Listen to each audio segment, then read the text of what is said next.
Good afternoon and welcome to today's Triage Cancer webinar on plant-based eating for cancer survivors, do's and don'ts. My name is Monica Bryant and I'm the Chief Operating Officer for Triage Cancer. Before we get into the topic today, I just have to go over a little bit of housekeeping. All callers will be muted for the duration of the webinar. If you have any questions or technical problems, please type them in the chat box to the side of your screen and someone will get back to you. This webinar is being recorded and will be available for viewing on our website, triagecancer.org. At the end of the webinar, you'll be redirected to a survey, and we'd really appreciate it if you would just take a few moments to fill it out and let us know what you think about today's webinar. Now, for those of you who might not be familiar with Triage Cancer, we are a national nonprofit organization that provides education and resources on the entire continuum of cancer survivorship issues to survivors, caregivers, advocates, and healthcare professionals. We do this in a couple of different ways. We host a speakers bureau of experts and survivors available to anybody hosting an educational event, and a speaker request form can be found on our website. We also host an educational blog, provide online resources, and participate in seminars, webinars, and conferences all over the country. A couple of events I just want to highlight before we get going are our upcoming webinars where you can learn more about cancer survivorship issues from the comfort of your own computer. We have some brand new topics this year that we're really excited about, and to see a complete list or to register, you can visit triagecancer.org/webinars. Also, if you've missed any of our past webinars, don't worry, the recordings are all available for free on our website. And then finally, new for 2016 are the Triage Cancer conferences. And these are one-day educational events where we will be covering a variety of topics, including survivorship care plans, health insurance, finances, employment issues, and so much more. They're completely free to attend, and we're providing free continuing education units for nurses and social workers. The three dates are July 23rd in Nashville, August 6th in Philadelphia, and October 8th in Salt Lake City. So you can get more information about these conferences and register at triagecancer.org/conferences. So now with all that housekeeping out of the way, it is my absolute pleasure to introduce Julie Lanford. She is the Wellness Director for Cancer Services, a nonprofit in North Carolina. She's a registered dietitian, licensed nutritionist, and a board-certified specialist in oncology nutrition. She developed a healthy living website, cancerdietitian.com, and it translates evidence-based nutrition into consumer-friendly messages. And you can read more about Julie on our website. But I do have to say that in my opinion, she's one of the few people that is able to break down complex research and help us wade through all of that information that is out there about nutrition. And I hope after hearing her today, you will agree with me. So without further delay, I will turn it over to Julie. Great. Thanks so much. So welcome, everybody.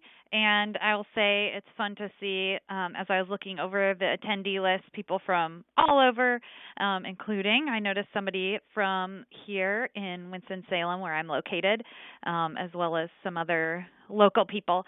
So I'm happy to be here, and I really like to do webinars because it is a way, it's so simple for you guys to be able to join in wherever it's convenient for you. So this is a topic I've actually presented to a few different businesses in our area, but this one I'm going to talk a little bit more specifically for cancer survivors and how plant-based eating can benefit you. As was mentioned, I'm a registered dietitian, a board-certified specialist in oncology nutrition, and I say that just because it seems like everybody has an opinion on food, and it's hard to figure out, well, what's actually true and what's just myth or what's a theory versus what's proven, and I'll say even I get confused, and sometimes I'm like, do I know what I'm talking about? And then I check in and make sure. So hopefully the information today will help you feel less anxious about your food choices, which I find for a lot of cancer survivors can be a little bit overwhelming to figure out what they should be doing. So we'll have some take-home messages today that hopefully you can implement in ways that aren't complicated or that don't make your life, difficult. All right, so I start just with why do we eat. So to preface our plant-based eating, we have to think about what is the purpose of eating. So for a lot of us, why do we eat? There are so many reasons, right? We eat because we're bored. We eat because we're lonely. We eat because somebody's telling us it's time to eat. We eat maybe because we're hungry, but there are so many reasons that we choose to eat. The real purpose of eating, though, is to nourish our bodies. That's how, our bodies work. We eat so that we can provide nourishment to the cells of our body so that we can function as well as possible. And I also point out that eating provides a purpose of also not just nourishing your body, but also nourishing your soul. And sometimes I think that we can lose sight of this piece, that you should not be focused on having some kind of perfect diet. I think the talk about clean eating is making people a little bit too maybe perfectionist around their eating. And so I want to remind you that there are times that we eat to nourish our souls, and we'll talk a little bit about that at the end. All right, so this is what I like to say is that every time you eat, it's an opportunity to promote your health. So the purpose of eating is to nourish our bodies. And when we eat and we drink things, we have a choice, and we can choose to take that opportunity to provide our body the nutrients it needs to function, or we don't, we might choose to eat something else that's not necessarily going to promote our health. So what is a plant-based diet? Because there's lots of different people suggesting a plant-based diet, and I have, clients and family and friends who say, "Oh, plant-based eating." And I even see certain social media dietitians who call themselves plant-based and what I find is that a lot of people are confused about what is plant-based eating. Can it include meat? And so here's our definition of what is a plant-based diet. A plant-based diet is a diet with a focus on plant-based foods such as fruits, vegetables, whole grains, beans, nuts, and legumes. And a plant-based diet can include animal foods such as low-fat dairy, fish, and small amounts of animal meats. And I point out that it can include animal foods. It does not have to. So somebody who follows the most restrictive type of, vegan diet where they don't eat any animal products whatsoever, they follow a plant-based diet, but so do vegetarians who might eat cheese and dairy products. So do pescatarians who eat, cheese, dairy products, and fish, eggs. And then you can be a meat eater and still eat a plant-based diet. So I call that a choose your own adventure. If you want to be vegan, you want to be vegetarian, you want to be pescatarian, whatever, you could, but you can still eat meat in a plant-based diet. But there are a few keys, and I'm going to highlight a few different sort of popularized diets that you could follow that are plant-based. And so you can choose which one you think fits best for your lifestyle. So there's a lot of health benefits for a plant-based diet. First and foremost, if you ask me, is that plants are full of cancer-fighting phytochemicals, and we'll talk about those a lot today. But those are really the basis to what I would call a cancer-fighting diet. And when I say the word diet, it's not any particular plan. A diet is just what we eat. So I say everybody has a diet, whether it's a healthy diet or a not so healthy diet or whatever, we all have a diet. And what we want is for our diets, which is just what you eat, to be full of the nutrients that we need to fuel our bodies. So the plant-based diet's full of cancer-fighting phytochemicals, helps with weight maintenance, is good for promoting heart health because it's typically lower in cholesterol and lower in saturated fat. It's great for diabetes prevention and also for management of diabetes, and helps to lower blood pressure. I would say it also has a lot of bone-building nutrients as well. Plants do. And so really there's not, I don't think that there is a group of health professionals who don't recommend a plant-based diet. There are plenty of books out there that might, not say that, but when you look at the people who are overviewing all of the evidence and what we know to be healthy, pretty much everybody is recommending a plant-based diet. The gap I find is that consumers don't know, well, what does that mean and how do I eat that way? So as I mentioned, phytochemicals. Phyto means plants. So these are plant chemicals. And for those of you who maybe are afraid of the word chemical, sometimes I use the word phytonutrients because that makes people feel better. But really, these are just components of plants that that help our bodies function. So evidence continues to show that minerals, vitamins, and phytochemicals found in plant foods interact to provide extra cancer protection.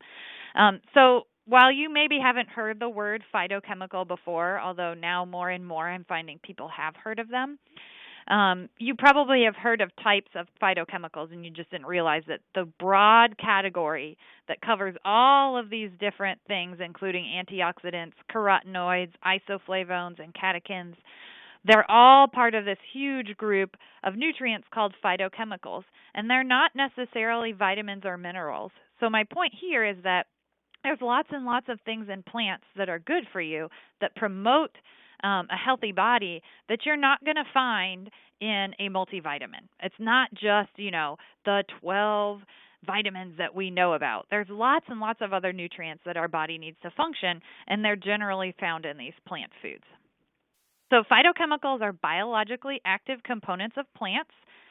They protect the plant as it grows. So for anybody who's in my area of North Carolina, it is becoming tomato season and everybody goes nuts about tomatoes here.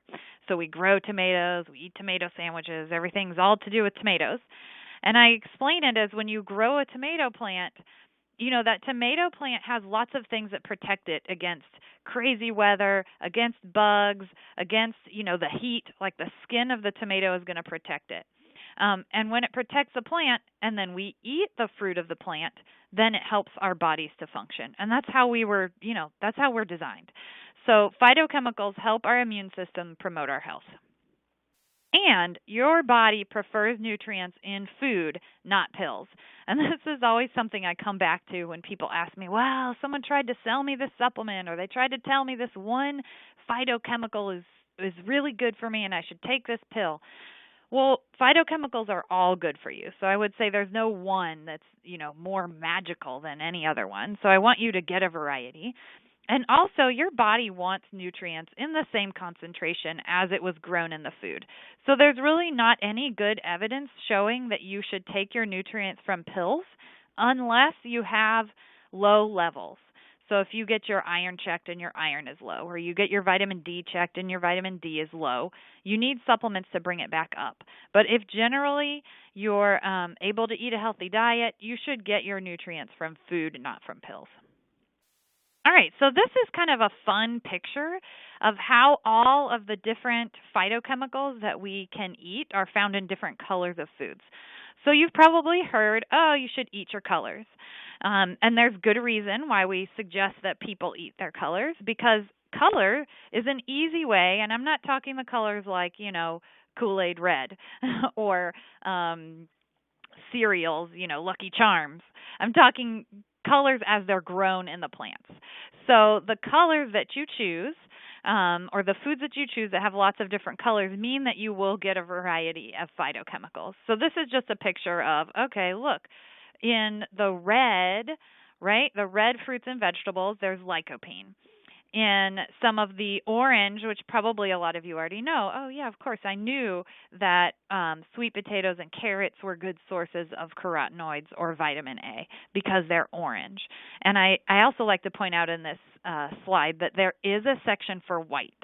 So when people say, oh, my doctor told me I shouldn't eat anything white, what they meant was don't eat a lot of refined grains. But there's plenty of white foods that are good for you. Cauliflower is kind of a hot food right now. Everybody wants to eat it.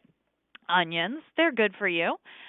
So all the different colors of plant foods, when you eat a variety of colors, and you don't have to know all the science behind nutrition, you can just eat a variety of colors and eat your rainbow and know that you're getting that variety of nutrients. Okay, so what I'm going to do for the next part of our presentation is to actually overview, I think it's 5 different sort of commercialized diets that are plant-based, that are pretty well researched, and that I would say are good eating patterns. So again, the plant-based diet is not any one diet. It just means that you eat a lot of plants, and we know that promotes health. But I also know that people like guides. They like pyramids, or they like lists. And especially if you're not really sure where to start, it's helpful to have a checklist. So the diets that I'm going to overview, I think, are good places to start. They have solid evidence showing they're beneficial. I think they meet our guidelines for good nutrition, and so they would be ones that I would recommend. So we're going to start with the DASH diet. The DASH diet stands for Dietary Approaches to Stop Hypertension, and this diet has actually been ranked number one by the U.S. News and Report. Every January they review diets, and it gets ranked as number one almost, at least for the last 2 years it has. It was actually based on, I'll go to the next slide to cover this, but it's based on some research studies where they were looking at how can we stop hypertension using foods. And they really found that it was not just good for hypertension, it's good for heart health, and it's also good for weight maintenance. So we'll go back to the little pyramid here. And what you notice on this is, okay, the base, which means the base of the pyramid is what you want to eat the most volume of in your day. So fruits and vegetables are on that base. Grains are then above that, so we want whole grains if possible. Seafood, poultry, lean meats, and I'll have a little chart that says how many servings per day in just a minute, are above that. So you want to eat less of those. And then dairy is on here as well. Beans, nuts, and seeds, and then sweets, of course, are at the top in the little triangle. So what's important to know about this diet is that it is rich in fruits, vegetables, low-fat and non-fat dairy, lean meats, fish and poultry, and also nuts and beans. And so I think a good point here is this is a great diet. It has lots of research supporting heart health, supporting other things, and it does include animal products. So for people who maybe were told by somebody, oh, you should avoid meat because meat causes cancer, or, we weren't designed to eat animals, that first off, research doesn't suggest that, and we do see that people who follow this diet have great health outcomes. So if you do enjoy dairy and you enjoy eating animal products, I think you can fit those into an overall healthy diet, and this is a good way to do it. The nutrients they focused on in this diet are potassium, magnesium, calcium, and fiber. And but really, when we talk about healthy eating, you don't just eat nutrients, you eat food. So I think it's important for us to realize, okay, my nutrition strategy should actually involve food and should not focus necessarily on any particular nutrients. So really, this diet helped to reduce blood pressure, reduce cholesterol, and improve insulin sensitivity. So for those who are trying to manage blood sugars, that's really important. All right, so I'm going to warn you, the next slide has two mistakes that I didn't catch until I was reviewing my slides and it was too late. So you'll have to make a note of this, so I'll tell you when we get there. But basically, with our food groups, what we have is 2 to 2.5 cups a day of fruit, 2 to 2.5 cups a day of vegetables. Yes, this is every day. So if you add those up, that's 4 to 5 cups of fruits and vegetables combined. Grains between 3.5 and 4 cups per day. So for those people who maybe you've been told, oh, carbs are bad for you, carbs are not bad for you. The type of carbs and the amounts that you're eating matter. So in this case, where they talk about grains, 3.5 cups, that's measured. So if you measure a cup of cooked rice, it's actually not as much as you think. And we want you to be choosing whole grains whenever possible. The beans, 2 to 2.5 cups a day of beans. So that's a lot, and that's where they're getting a lot of their protein. And not just protein, but their magnesium and potassium are also in that. And then fish and meat, you'll notice it says 6 ounces or less per week. That should say per day. And then dairy, 2 to 3 cups per week. It should also say per day. So really, consuming meat products, dairy products every day is fine. I would point out, though, that dairy includes milk, yogurt, and cheese. And I find that while people hear 3 a day on dairy, I think they think about milk, and they don't realize, oh, I'm putting cheese on all kinds of things, and I'm eating yogurt. And for a lot of people, they're eating 5 or 6 servings of dairy a day, and they may need to cut back on that. So that's an overview of the DASH diet. There are books that you can buy on those if you think that would be a way that you want to go. And, in the books, you can probably see the pyramid a little bit more clear than this. All right, so the next one I want to cover is the Mediterranean diet. This you've probably heard of. A lot of people talk about the Mediterranean diet, but I have a hard time actually even myself trying to pull together a list. There doesn't seem to be one source on what the Mediterranean diet is. So you kind of have to pull it together yourself. But this is a general good guide. So the way, and there's lots of different cultures in the Mediterranean, so they're all a little bit different. But these are the ones that we really want to focus on when we talk about a Mediterranean diet. It's plant-based because if you look at the base of their pyramid above, of course, regular physical activity, is fruits, vegetables, grains, mostly whole, olive oil, beans, nuts, legumes, seeds, herbs, and spices, all coming from plants, right? Those are all plant foods that's in that bottom section. And then when they include meat products, it's more often fish and seafood. And they may have poultry, eggs, cheese, and yogurt, but not nearly as often as the traditional American does. And then meats, red meats, and sweets are really at the top, and they're much less often. Plenty of water is also on this list. And you saw the wine as well. It doesn't say how often to have it, so you'll have to figure that out. But the Mediterranean diet has an emphasis on fruits, vegetables, and whole grains. It has protein, so it's getting protein, but remember you can get protein from plant foods. So when we talk about a plant-based diet, while you might include meat, you're also going to get protein almost every day from nuts, seeds, legumes, which are beans, and then fish and seafood more often than red meat. So fish and seafood at least 2 times a week for the Mediterranean diet. They're getting nuts, seeds, legumes almost pretty much every day, maybe at every meal. Protein from red meat only a few times a month. Vegetable oils they're using instead of animal fats like butter. And then they flavor a lot of their foods with herbs and spices rather than salt. And herbs and spices are basically plants, right? Cinnamon is a plant. Basil, oregano, parsley, all plants. And when you eat those plants, even the spices, they have great phytochemicals for you. All right, so breaking it down by food group, at every meal, basically, they're having fruits, vegetables, whole grains, and some kind of beans. And then 2 times a week or more, they're having fish. Meat, they have less often. Dairy, they might have it once a day, but they might not have it every day. Sweets, less often. And then they have those healthy fats at every meal. So I think it's kind of interesting just to see, okay, well, that's a different way to do it. Maybe you'd like to do Mediterranean. There is also the anti-inflammatory diet. So this pyramid was put together by Dr. Weil, who is very popular and famous and out of the University of Arizona. He has, a lot of books and different things.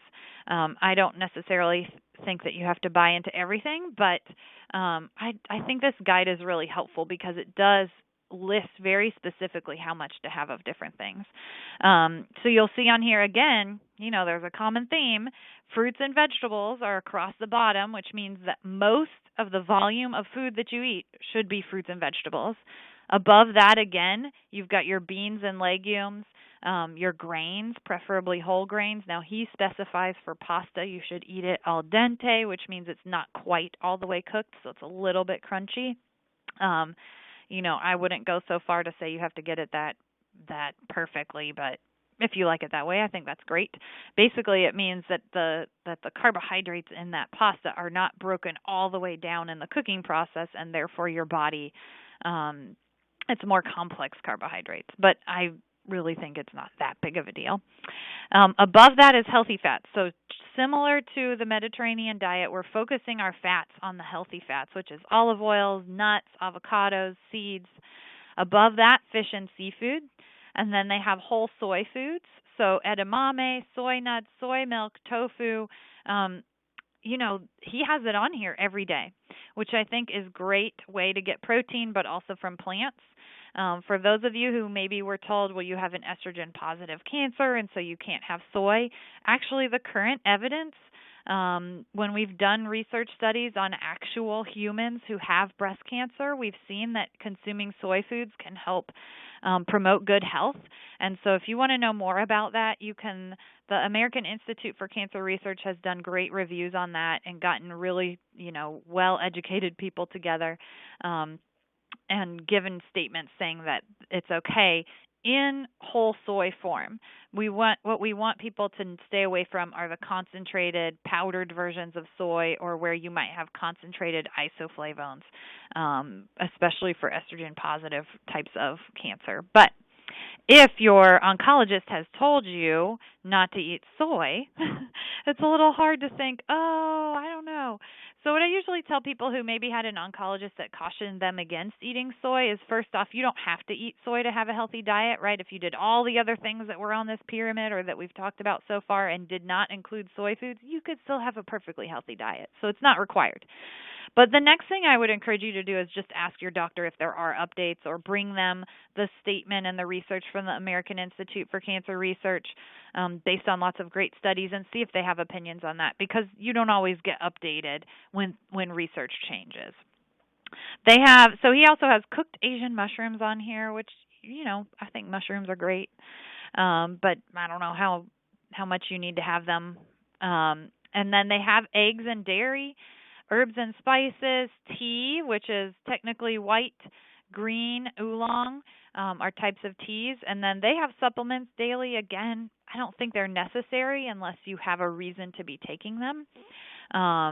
Red wine, it says no more than 1 to 2 glasses a day. So this pyramid's a little more specific than the Mediterranean. I will tell you that we know that alcohol intake does increase risk for cancer, especially above moderation. And so the way we define moderation is 1 drink a day for women, 2 drinks a day for men. You can't save those up for the weekend. I'm sorry. So really, I think that's a good guide. If you choose to drink alcohol, you certainly don't want to drink it in excess, because we know it can increase risk. If you don't drink it, you don't have to start drinking it. That's what I tell people. And then it has healthy sweets on the top. So, of course, plain dark chocolate sparingly. So his general tips are to aim for variety. So within the food groups, get a variety. Include as much fresh food as possible. Simple.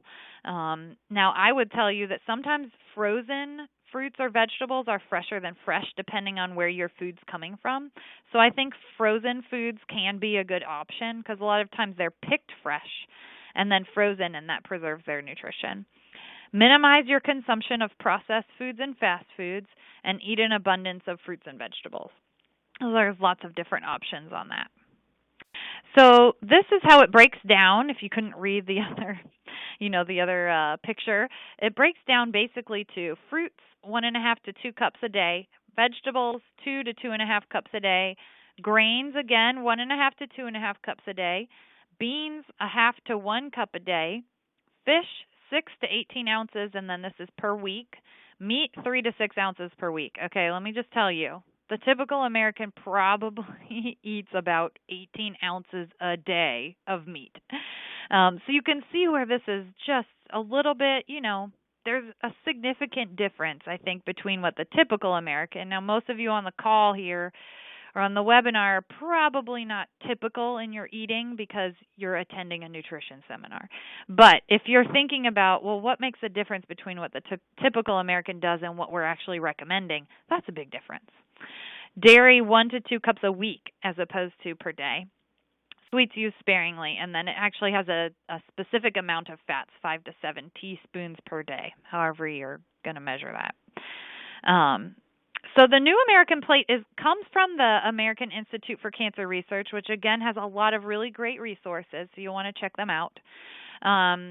So their guidelines for cancer prevention are essentially, and when I say prevention, in the medical field or in the public health field, we use the term prevention, kind of just throw it around. But I often give a disclaimer when I'm working with survivor groups that there is no guarantee. I mean, we all know there's no guarantee when it comes to nutrition and cancer. So when we use the word prevention, what we mean is reducing risk. So even after a diagnosis, what we know is that following the guidelines for reducing risk before a diagnosis is the same thing, the same guidelines that we want people to follow after a diagnosis whenever possible, because we've seen that those ways of eating actually enhances survivorship. And we've more recently have even done surveys of survivors and found out that they're consuming fruits and vegetables at a rate that's possibly lower than the general public, which is not what we want. We want people to follow these guidelines for cancer risk reduction even after a diagnosis. So their guidelines, which is based on really great data, says choose mostly plant foods, limit red meat, and avoid processed meats. So processed meats are bologna, sandwich meats, bacon, things that are hot dogs that are processed with nitrates, basically. You want to consume on your plate a third or less of your plate covered in animal protein and 2/3 or more with vegetables, fruits, whole grains, and beans. Sound familiar? There's our fruits and vegetables, whole grains, and beans. Be physically active every day in any way for 30 minutes or more, which I think is really important, is that we figure out ways that we move our bodies. Because when we move our bodies, first off, it tells our body that we need to increase that metabolism to keep active, that we need our bodies around, that we need our muscle. And muscle is what gives you energy. And if you're having any issues with cancer-related fatigue, physical activity really has been key in helping to combat that. So I think that physical activity is a really important partner to healthy eating. Aim to be a healthy weight throughout life, and always remember, do not smoke or chew tobacco. So those are their guidelines. Their chart's kind of simple. 2/3 of the plate covered in fruits, vegetables, grains, and beans, preferably not processed kinds. Okay, so when we talk about fruit, we're not talking about orange juice. We're talking about an orange. When we talk about vegetables, we're not talking about veggie chips. We're talking about broccoli. When we're talking about grains, we don't mean white rice. We mean brown rice. And we talk about beans, that's kidney beans, black beans, garbanzo beans, all the kinds of beans that mush in the middle. And then fish or meat would be covering 1/3 of your plate or less. So let's say you're a vegetarian. You might not have any fish or meat on your plate, and your whole plate would be fruits, vegetables, grain, beans, and maybe you have, some kind of dairy, cheese on your plate. So the My Plate is actually the U.S. government's guide to eating. So we used to have the food guide pyramid, if anybody remembers that, but I think it was 2005 maybe. Or 2010, I can't remember, but they ditched the pyramid, which was a good thing. I think dietitians all cheered around the country because the plate makes a lot more sense. And I use this visual all the time with my groups. So essentially, half your plate should be fruits and vegetables. You want to choose whole fruits rather than juice. You want to vary your vegetables, so again, eat your colors. And then 1/4 of your plate is going to be with grains. And you want to at least make half your grains whole. The closer you can get to all your grains being whole grains, the better. But I will tell you that, sometimes you just want a good piece of bread. And it's hard to get whole grain bread, especially if you want sourdough or you want something special. So I think it's fine to have processed or those white grains occasionally, but I think that half is a good guide or more. Choose lean protein. So protein should be on 1/4 of your plate. So you want to remember, okay, I don't need a lot of meat at a time. If you do eat meat, your portion should really be pretty small. 3 to 4 ounces is plenty. And choose low-fat, calcium-rich dairy. Now, you'll notice with the My Plate, they have dairy on this little circle on the side of the plate at every meal. Which I think is an interesting contrast to the Mediterranean diet, where they only have dairy a few times a week, and the anti-inflammatory diet, which they only have it a few times a week. But the DASH diet has it every day, which I think is just a good example as to why there's no one answer. And it seems like everybody wants to say either dairy is awful, you should never eat it, or dairy is fine, you should have 3 servings a day.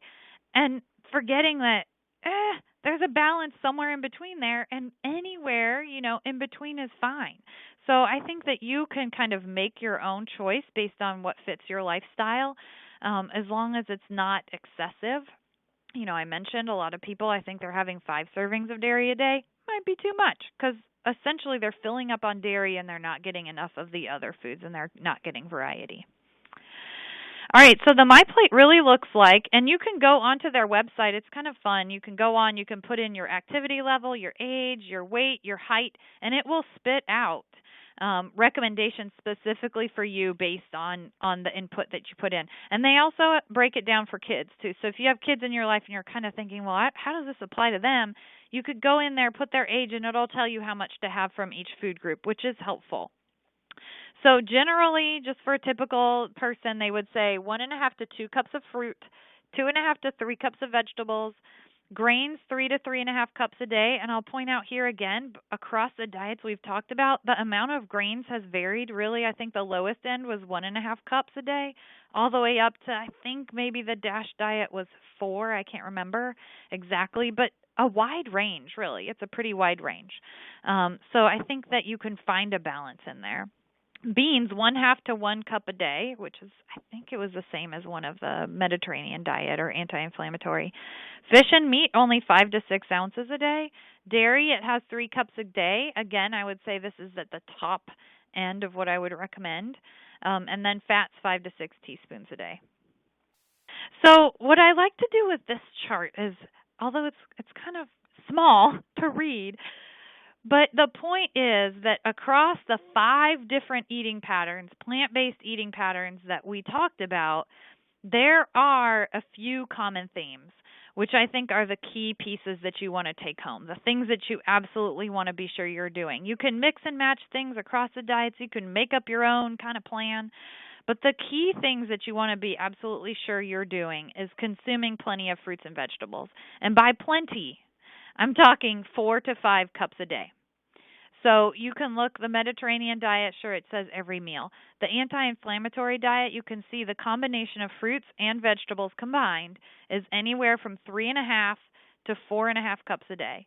For the My Plate, it's between 4 and 5 cups a day. For the DASH diet, it's between 4 and 5 cups a day.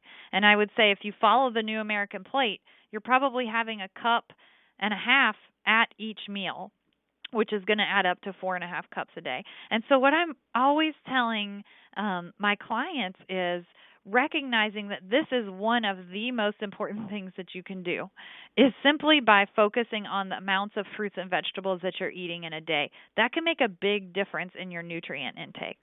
And then grains. When you're having grains, you want to make sure that you're having the whole grains because the whole grains have more of those phytochemicals. When you take brown rice and turn it into white rice, you've essentially stripped off a lot of those phytochemicals that you find in the parts of the plant that they strip off. So then you have white rice, but you don't have all the nutrients that you actually want. So choosing those whole grain versions will make a big difference. And you can have anywhere, 1.5 to 2.5 cups a day on the anti-inflammatory diet, 3 to 3.5 cups a day on My Plate, 3.5 to 4 on the DASH diet.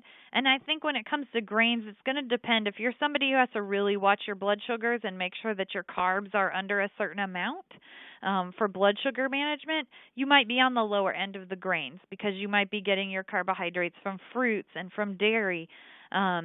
And from your whole grains and maybe your beans. And so that's where we can kind of still manage those blood sugars within the context of a plant-based diet.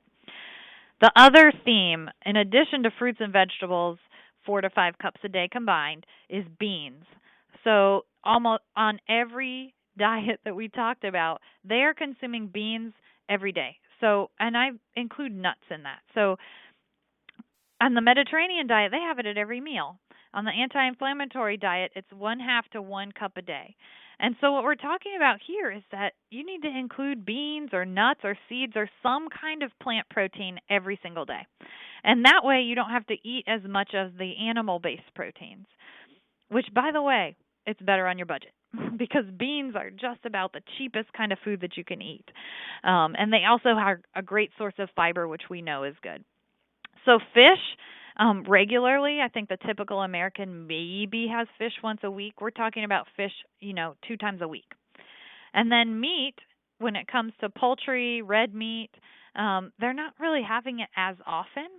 And dairy products, it just depends. We talked about that before. But I think what's key here is recognizing that the amount of fruits and vegetables is really important. Having beans on a regular basis and plant-based proteins is really important. And then you can fit some of those other things around what your preferences are. So going back to these phytochemicals, just as a reminder, the minerals and vitamins that we know about combine with phytochemicals found in plants, and they do help to provide extra cancer protection for our bodies. Really important. And they're biologically active components of plants, again, which is why you don't want processed versions of foods, because essentially they process out a lot of these phytochemicals. And you're thinking, why do they do that? Well, they do that because we as consumers want white, fluffy rice because we haven't realized, oh my gosh, they're taking away nutrition. No, wait, I'll figure out how to like brown rice. So the way I explain it is that you have a phytochemical meter, and your phytochemical meter is at 0. Kind of, you wake up in the morning. Every time you eat a plant food that's not too processed, you start adding up your phytochemical meter. And ideally, your phytochemical meter is going to reach up to, almost the top every day. You wake up in the next morning, you start over again. So remember, phytochemicals come from plant foods, so all different types of plants, less processed. So again, if you have a processed version, it's probably not going to have as many phytochemicals. So you think potatoes in a box, not going to be the same number of phytochemicals as an actual potato with the skin on it. And then a variety of colors, so reminding you that you want to eat a variety in your plant foods so that you get different phytochemicals. So again, every time you eat, it really is an opportunity to promote your health. When you sit down to breakfast, how can I make sure that I have a cup of fruit with my breakfast? When you choose a beverage, are you choosing something where, like tea, where it has plants brewed into it, or coffee where the plants are brewed into it? Now, obviously, there's a difference between, coffee that you make at home that you just put a little bit of cream and sugar in, and the mocha that you get that has 4 pumps of syrup and a whole lot of whole milk. That is a difference. All right, so this is what the plate look like. So what I like to do is compare. I compare the typical American plate to the Healthy Survivor plate. So I think at this point, I hope you're all on the same page with me that we need lots of fruits and vegetables, and therefore half our plate has to be covered in fruits and vegetables, a quarter of it with some sort of whole grain, and then you have a protein, whether that's a plant protein or an animal-based protein. That's where you get to choose. Compare that to what the typical American does, which is cover half their plate in meat. We know they do. Most of the rest of their plate in some kind of processed starchy food like mac and cheese. And then they have a teeny tiny little corner of vegetables with cheese sauce where they don't even have real cheese on it. So when you think about your phytochemical meter, if this is your plate, you look at the Healthy Survivor plate, you're going to add up maybe 1 to 1.5 cups of fruits and vegetables just from that plate, versus the typical American plate where maybe they get a quarter of a cup of vegetables. We know from surveys and by talking with people that the typical American barely gets 2 servings of fruits and vegetables a day. They're barely getting a cup combined. And that, I think, is where the biggest gap is. I think what a lot of us don't realize is that when you eat a lot of meat and dairy products and processed foods, it's not so much that what you're eating is really bad for you. It's that you're missing the opportunity to provide your body with those phytochemicals that it needs to function. So you're filling up on all those foods that don't have as many nutrients, and then you're too full. There's no room on your plate for the nutrients and for the foods that provide you with those nutrients that are really good for nourishing health. So someone did write in a question here. Do you recommend asparagus pills or puree for cancer prevention? All right, so if we go back to, first off, your body prefers nutrients in food, not pills. So I'm going to tell you, no asparagus pills. Now, if you're making the asparagus puree yourself, and I'm thinking that this is an email somebody got because I've been forwarded an email about the miraculous, work of asparagus. There's nothing fancy about asparagus. It's a great green vegetable. You can put it on your plate, but there's nothing fancy about it. There's no need for you to have asparagus pills for sure. If you want to puree it and drink it, that's fine, but personally, I think it sounds a little disgusting. If you can figure out how to put it in a smoothie, that's fine.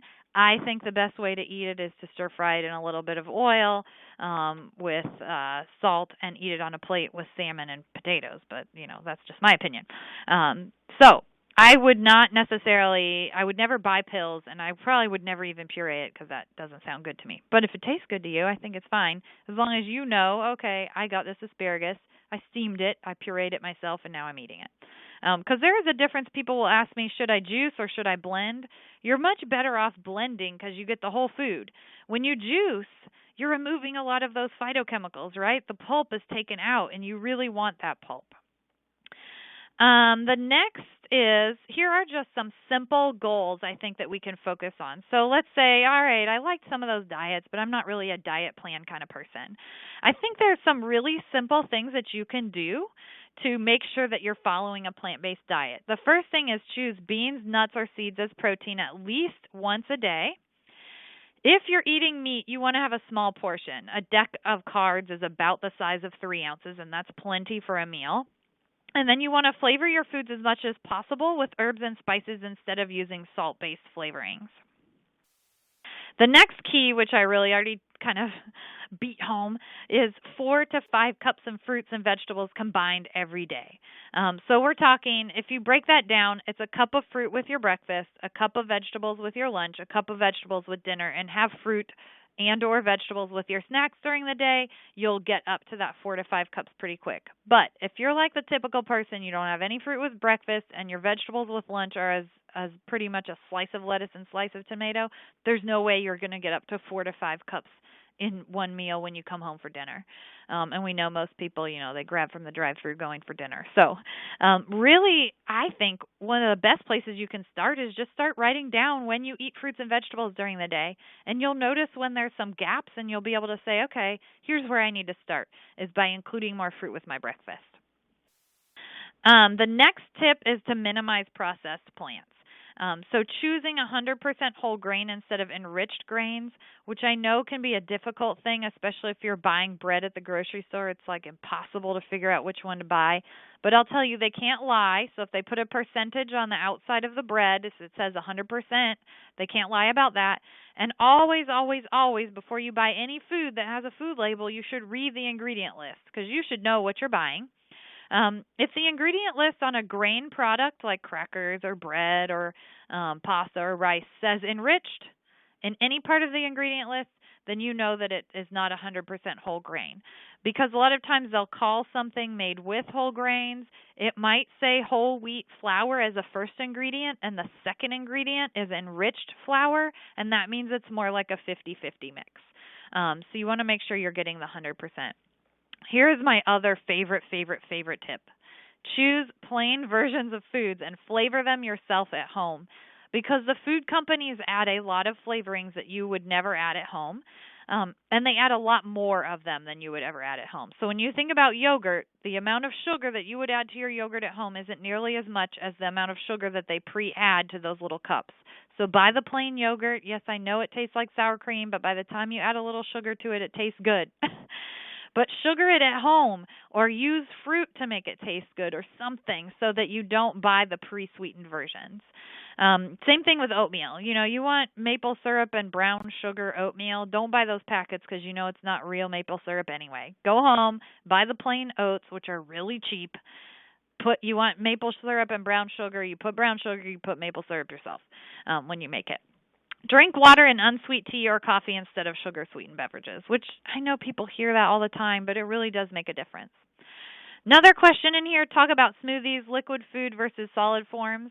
Honestly, it doesn't really matter if it's a smoothie and you blend up the orange and the bananas and the strawberries together. It's generally the same in nutrition-wise as if you chewed it in your mouth. So it's just different. It makes us, if you can put spinach in your smoothies and get yourself to eat spinach in the morning, that's great. I was surprised that green smoothies could taste so delicious.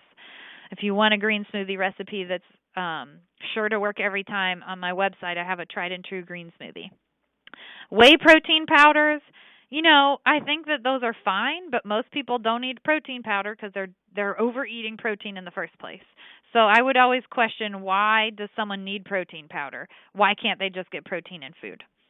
Egg breakfasts with yogurts and spinach omelets. I think eggs are great.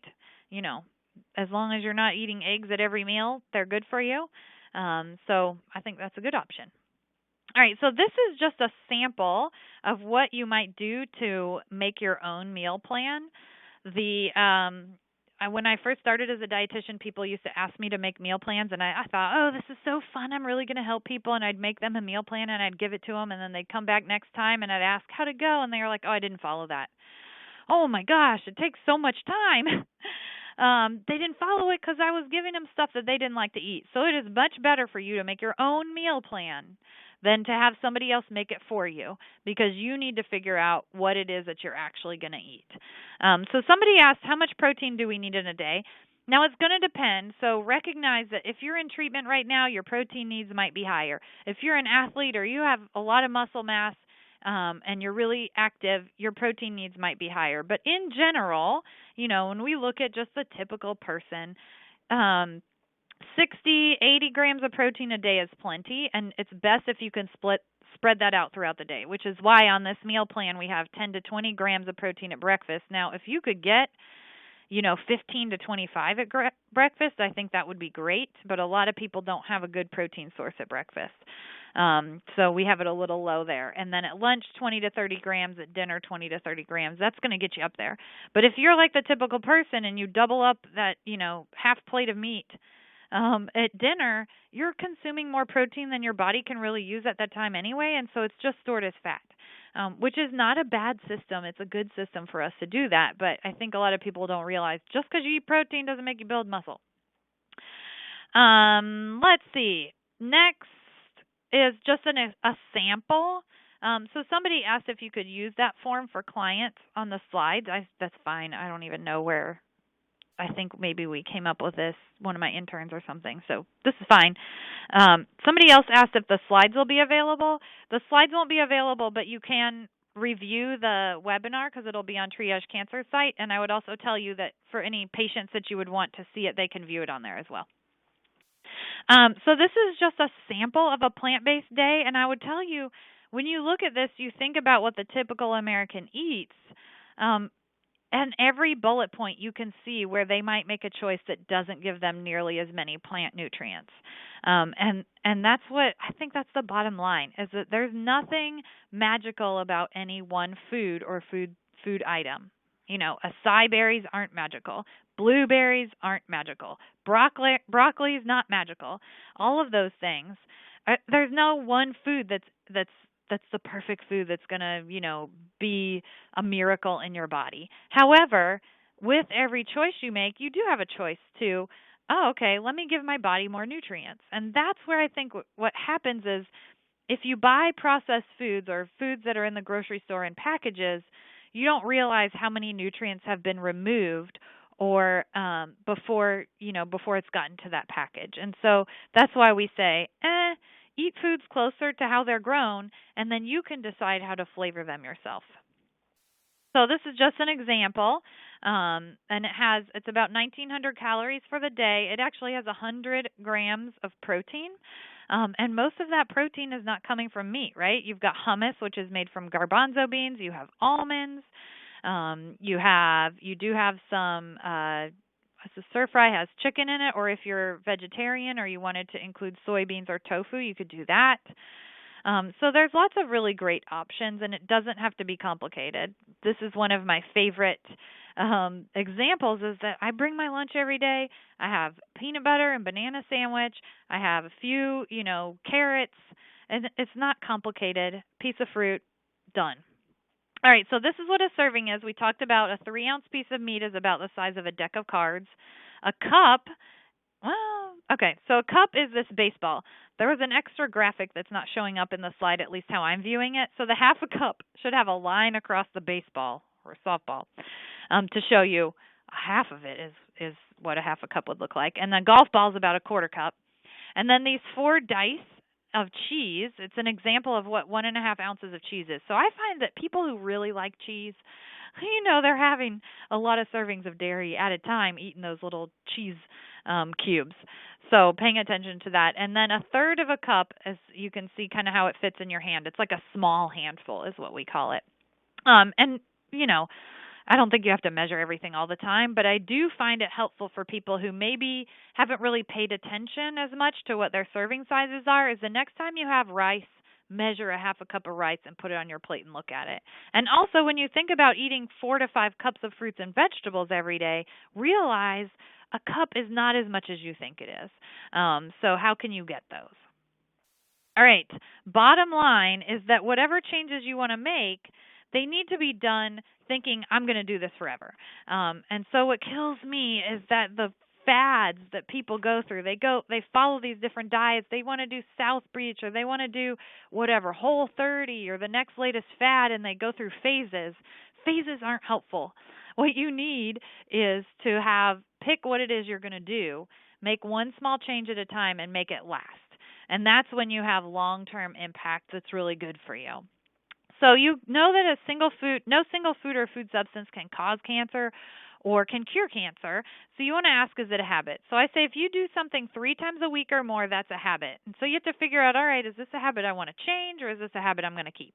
And I like to use the 80-20 rule as well, because remember back in the beginning I told you part of eating is actually nourishing your soul, which is enjoyment. And so your diet should not be a chore. It should not be something that makes mealtime difficult. It shouldn't keep you away from your friends and family or socializing with them. So I use the rule that if 80% of the time you're following that plant-based diet, 20% of the time you can eat for your soul. So, 1 to 2 days a week. If you're out at the family picnic eating hot dogs, don't worry about it.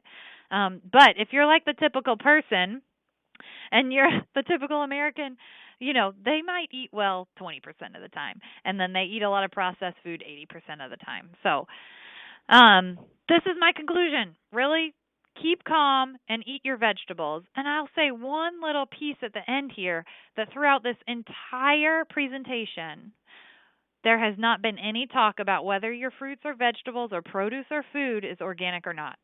And to me, that is a secondary question. It doesn't matter if your foods are organic or not if you're eating them processed. What you need is to eat plenty of fruits and vegetables. And if you want to eat them organic, that's a personal choice. No studies have shown that people who eat organic foods have better health outcomes.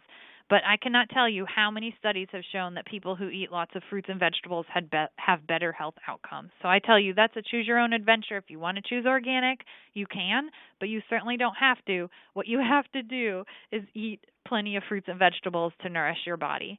So I hope this has been helpful. I know somebody mentioned that they've noticed a lot of anxiety among cancer patients, which I would say I didn't even realize until I started working in cancer that was such a big issue, people coming to me with these questions, what people have told them. And so I really do I encourage you to try to stay positive about it. And if there is a piece of your eating pattern that's really making you more anxious, that's not helping. That's not a healthy way to eat. And so you want to rethink that. And you can find me, I think, here's my information here. You can find me online. So cancerdietitian.com is the website that I do with my with work, which is a nonprofit agency here in North Carolina. So all of our stuff is free. But I'm also on, Facebook and all the other social media outlets. And look, there's me. I'm a real person.